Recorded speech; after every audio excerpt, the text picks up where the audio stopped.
आज के इस वीडियो में हम अभ्यास 9 को शुरू करने जा रहे हैं, जिसके अंदर कुछ पॉइंट है उसके बारे में सबसे पहले मैं आपको बताता हूँ। इसके अंदर सबसे पहले एक शब्द तो आएगा दृष्टि रेखा। दृष्टि रेखा, दृष्टि रेखा किसे कहते हैं? अपनी भाषा में बोलते हैं देखने वाली रेखा।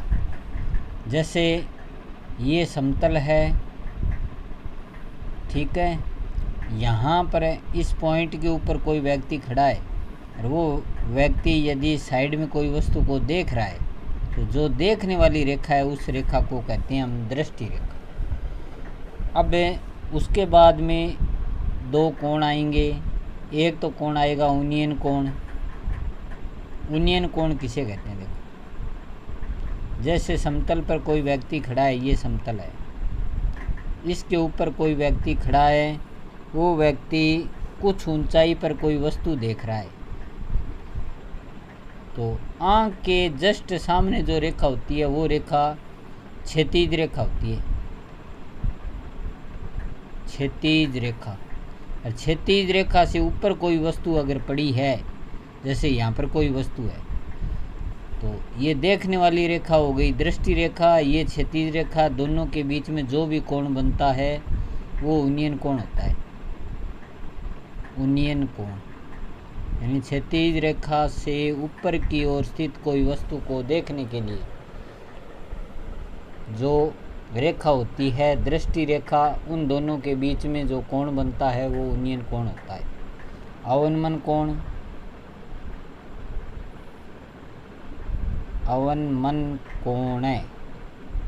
अवनमन कोण क्या होता है? जैसे समतल है, समतल के ऊपर भवन है, भवन के ऊपर कोई व्यक्ति खड़ा है, छत के ऊपर खड़ा हुआ व्यक्ति यदि नीचे की ओर देखता है, नीचे की ओर देखता है तो आँख के जस्ट सामने जो रेखा होती है वो क्षैतिज रेखा। तो अवनमन कोण हमेशा क्षैतिज रेखा से नीचे की ओर बनता है, उन्नयन कोण क्षैतिज रेखा से ऊपर की ओर बनता है। तो ये जो कोण होता है वो कौन सा कोण है? अवनमन कोण। हमेशा ये चीज़ साधारण दृष्टि में क्या होता है कि उन्नयन कोण में तो वस्तु को देखने के लिए अपनी गर्दन को ऊंचा उठाना पड़ता है, अवनमन कोण के लिए वस्तु को देखने के लिए अपनी गर्दन को नीचे झुकाना पड़ता है। तो उन दोनों के बीच में जो कोण बनते हैं वो उन्नयन और अवनमन कोण होता है। अब इसके अंदर देखो, अपने पास सामने एक ही प्रकार का त्रिभुज बनेगा, उस त्रिभुज के बारे में आपको पता होना चाहिए। जैसे समकोण त्रिभुज बनेगा। समकोण त्रिभुज के अंदर आपको नॉर्मल जानकारी तो आपको पता है कैसे? जैसे ये आधार होता है, 90 डिग्री के जस्ट सामने वाली भुजा कर्ण होती है, ये लंब होता है। अब इनके अलग अलग नाम आएंगे अपने पास प्रश्न में। जैसे कर्ण में क्या नाम आ सकता है? सीधी दूरी, सीधी दूरी। नाम आ सकता है तार की लंबाई, डोरी की लंबाई, यानी पतंग की जो डोरी होती है उसकी लंबाई। जैसे पतंग ऐसी है, डोरी ऐसी होती है तिरछी, डोरी की लंबाई। या नाम आ सकता है सीढ़ी की लंबाई, सीढ़ी की लंबाई, ठीक है। ये सारी इस टाइप की अगर कोई जानकारी आपसे पूछी जाती है तो हमेशा ही क्या होता है? कर्ण होता है। उसके बाद आधार। आधार को हम किस नाम से जान सकते हैं? हम क्षैतिज दूरी, या दूसरा नाम आ सकता है इस बिंदु को बोलते हैं मूल बिंदु या पाद बिंदु। पाद बिंदु से अन्य बिंदु की दूरी, पाद बिंदु से अन्य बिंदु की दूरी, बिंदु की दूरी, ये नॉर्मल आपको जानकारी आ सकती। उसके बाद लंब को हम ऊंचाई के नाम से प्रश्न में आ सकता है। जैसे मीनार की ऊंचाई ज्ञात करो, भवन की ऊंचाई ज्ञात करो, खंबे की ऊंचाई ज्ञात करो, ये, या ऊर्ध्वाधर दूरी, यानी ज़मीन के सारे यदि कोई वस्तु सीधी खड़ी है तो उसको बोलते हैं ऊर्ध्वाधर दूरी। ये आपके सामने आ गई, ठीक है। अब कई बार इस कर्ण के अंदर ये भी पूछ लिया जाता है, दो असमान खंभे हैं, जैसे ये समतल है, एक खंभा छोटा है दूसरा खंभा बड़ा है, तो उन दोनों के ऊपरी सिरे के बीच की दूरी, तो वो भी क्या होता है, कर्ण होता है।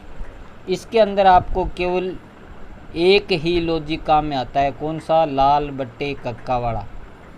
लाल बट्टे कक्का के अंदर ये साइन का आएगा, जैसे साइन थीटा बराबर क्या होता है, ये थीटा न्यून कोण है, तो साइन थीटा बराबर होता है लंब बट्टे कर्ण, और कोस थीटा बराबर होता है आधार बट्टे कर्ण,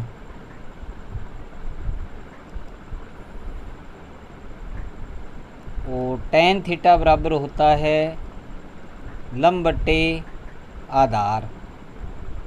अब बाकी एक दूसरे के उल्टे होते ही हैं, इसका आपको पता है, जैसे साइन का कोसेक उल्टा होता है, कोस का सेक उल्टा होता है, टैन का कोट उल्टा होता है।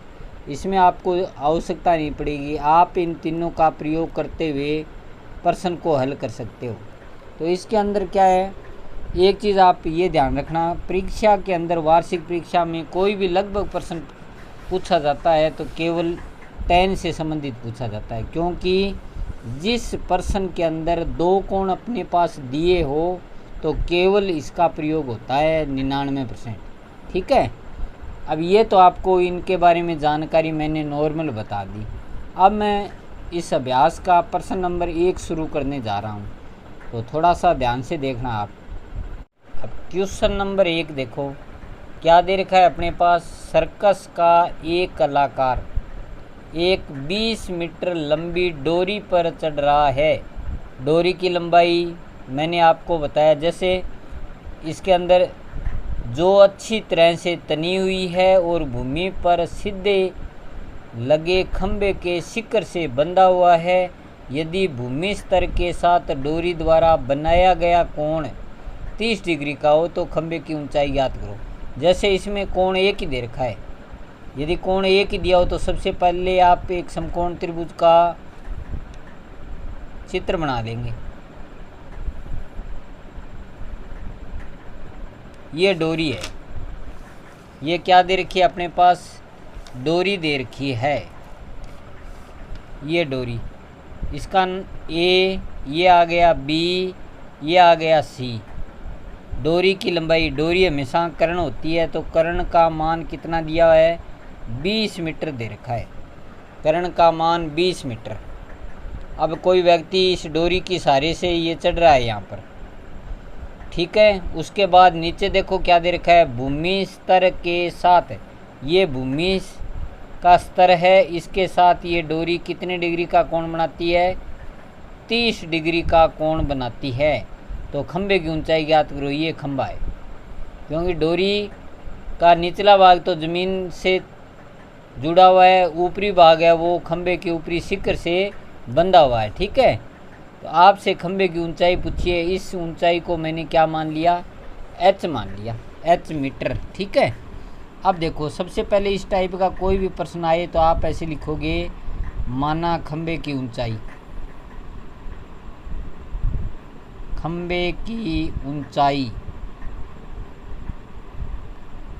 h metre. उसके बाद में देखो आगे आपके पास इस त्रिभुज के अंदर क्या दे रखा है, त्रिभुज ए बी सी में थीटा बराबर 30, लंब दे रखा है h मीटर, कर्ण दे रखा है 20 मीटर।